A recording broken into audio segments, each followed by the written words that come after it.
Pemerintah Kota Lek-Semawe Aceh melakukan pemantauan pembangunan bantuan 50 rumah layak huni untuk mengantisipasi adanya kesalahan yang terjadi di luar ketentuan.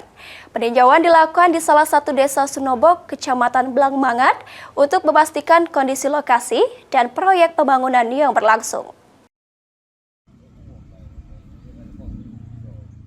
Pemerintah Kota Lek-Semawe Aceh melaksanakan pemantauan pembangunan pada bantuan 50 rumah layak huni atau RLH secara berkala, salah satunya di Desa Senebok, Kecamatan Blangmangat pada Jumat 14 November.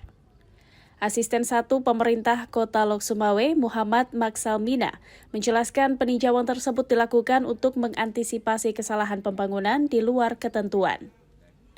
Menyusul adanya temuan pembangunan rumah permanen tipe 36 yang tidak sesuai di Desa Cotgirek, Kecamatan Muara II pada pekan lalu, sehingga bangunan terpaksa dibongkar.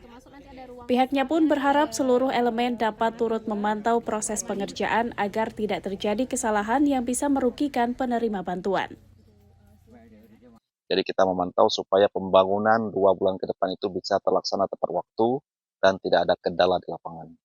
Oke, dan hasil pemantauan seperti apa, Pak? Jadi alhamdulillah hari ini kita memantau dan alhamdulillah juga pada hari ini pihak desa siap berkolaborasi sehingga ke depan ketika jadi rumah tersebut bisa sesuai dengan harapan, dalam arti tidak ada banjir yang melanda rumah tersebut. Adapun pembangunan 50 rumah tersebut tersebar di 4 kecamatan, yakni Kecamatan Muara I, Kecamatan Muara II, Kecamatan Blangmangat, dan Kecamatan Banda Sakti.